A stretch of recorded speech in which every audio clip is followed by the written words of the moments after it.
Good afternoon. Ang init na dito. Tapos na isang oras kalahating din ko. Uwi na tayo. Pero dadaan muna ako ng Walmart. May bibilin ako. Pagkatapos uwi na tayo sa bahay. Kain ng breakfast sa Kalans. Tapos manonood. Maya maya.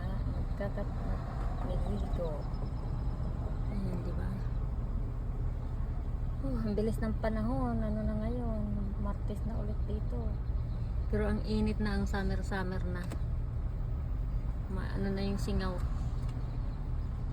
Halata nang magtatag-init na.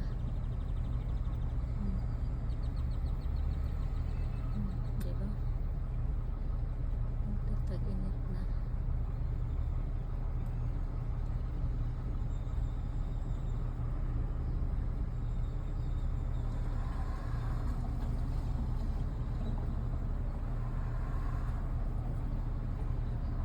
Pero parang madilim naman, parang open na. Pero mainit.